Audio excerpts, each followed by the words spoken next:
Kematian diplomat muda Arya Danu hingga kini masih menjadi misteri. Pemeriksaan saksi hingga CCTV tampaknya belum juga cukup untuk menjadi bukti dan mengungkap kematian diplomat muda ini.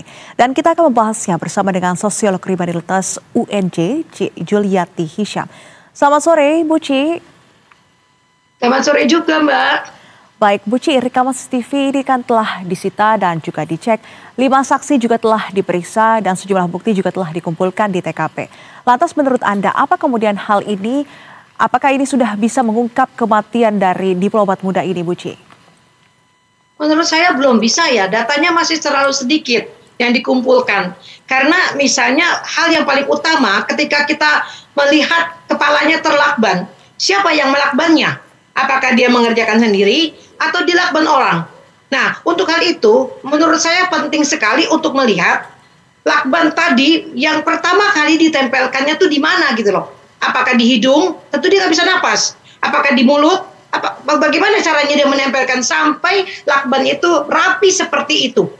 Kalau menurut logika tidak mungkin andai kata itu dilakukan sendiri. Tetapi silakan pihak polisi mencari datanya siapa yang melakban ini dan bagaimana bentuk lakban itu sehingga bisa rapi seperti itu. Itu dulu Mbak yang paling penting. Dari data-data yang lain saya lihat nanti dari jendela, dari gerendal pintu, dari plafon dan lain sebagainya. Tapi yang paling utama menurut saya adalah bagaimana ciri lakban itu bisa menutupi wajah orang tersebut pertama kali.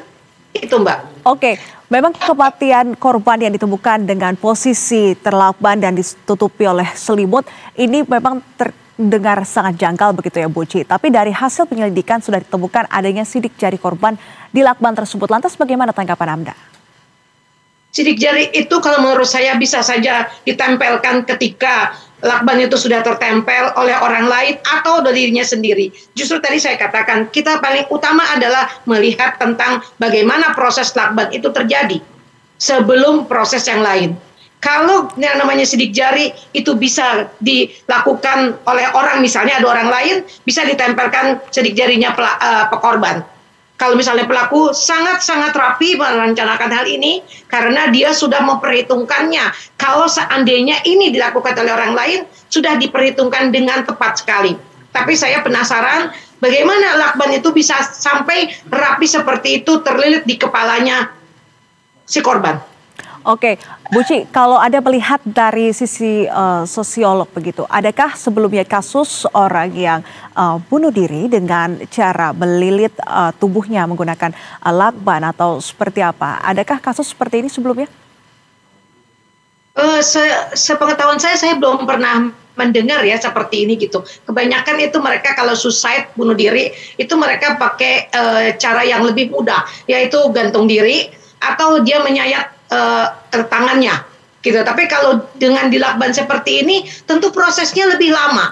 Apakah dia atau si korban itu mau merasakannya bagaimana ketika dia tidak bisa bernapas, ketika dia tidak bisa melihat karena tertutup lakban, apakah lakban yang dibuat itu masih rapi?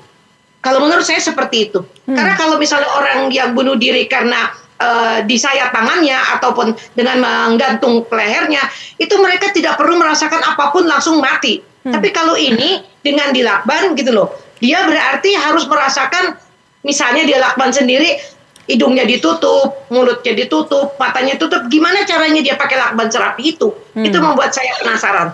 Oke. Ya, jadi cara orang bunuh diri dengan melakban tubuh sendiri ini merupakan juga cara yang tidak lazim begitu, sehingga ada dugaan bahwa ini dilakukan oleh orang lain atau pihak lain begitu ya.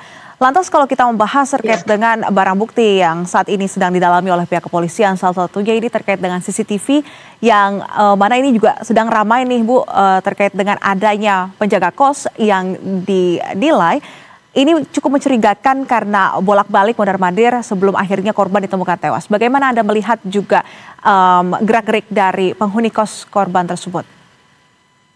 Kalau penghuni kos, saya merasa gini, pertama gini, kenapa orang melihat kos tersebut dan mendapat informasi dari istrinya?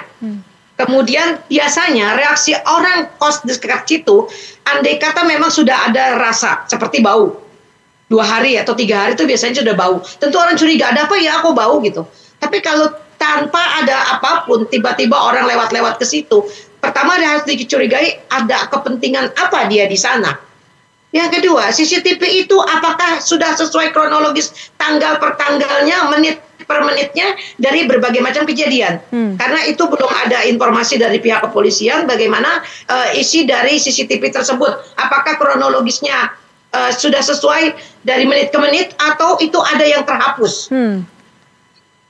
Iya, permasalahan CCTV yang ada jeda begitu Bu dari detik ke-19 jika tidak salah begitu, dan langsung lompat ke detik selanjutnya. Ini yang juga menjadi perbincangan di publik saat ini. Ini juga mungkin saat ini masih didalami polisi dan bisa jadi ada hal-hal yang memang belum diungkap kepada publik. Dan selain itu juga Bu Ci, ada 5 saksi yang telah diperiksa, dan apakah ini menurut Anda sudah cukup untuk mengungkap kematian korban ataukah juga perlu ada pemeriksaan saksi lainnya? Belum. Menurut saya masih banyak yang harus diperiksa, terutama tadi dokter yang pertama kali membuka lakban tersebut. Itu harus menjadi saksi kunci. Kenapa? Karena lakban itu adalah hal yang paling penting, apakah itu menjadi penyebab kematian korban, lakban tersebut. Atau tadi misalnya dokter forensik mengatakan mungkin dia diminumkan. Kalau diminumkan atau dia minum harus dilihat dari lambungnya. Seperti apa cairan yang masuk ke dalam lambungnya tadi gitu loh. Tapi saya masih curiga dengan lakbannya itu tadi loh. Apakah lakban itu menjadi titik kematian orang tersebut? Nah, jadi kalau memang seperti itu, dokter forensik yang membuka lakban itu harusnya menjadi saksi kunci dalam hal ini. Oke. Demikian. Iya, jadinya artinya Ibu Ci ini mendorong agar dokter yang pertama kali membuka lakban di tubuh korban ini untuk diperiksa oleh penyidik, dan kemudian apa juga yang perlu digali dari dokter ini, Bu Ci? Kalau dokter itu menjelaskan, misalnya ketika dia membuka lilitan-lilitan tadi, tentu akan kita lihat pertama kali lakbannya itu ditempelnya di mana? Di mulut, di hidung, di mata, di pipi, itu akan mempengaruhi jalannya dari masalah tersebut. Karena kalau misalnya dikatakan lakban itu adalah penyebab kematian orang tersebut, maka kita bisa melihat dari lilitan lakban.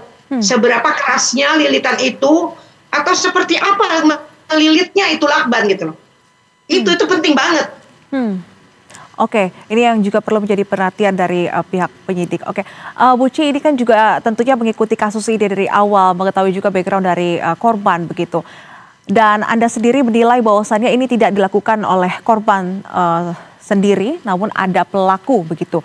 Jadi bahwa ini dugaannya kasus pembunuhan begitu. Anda sendiri menilai dan juga menduga siapa dan kira-kira ini terkait dengan apa?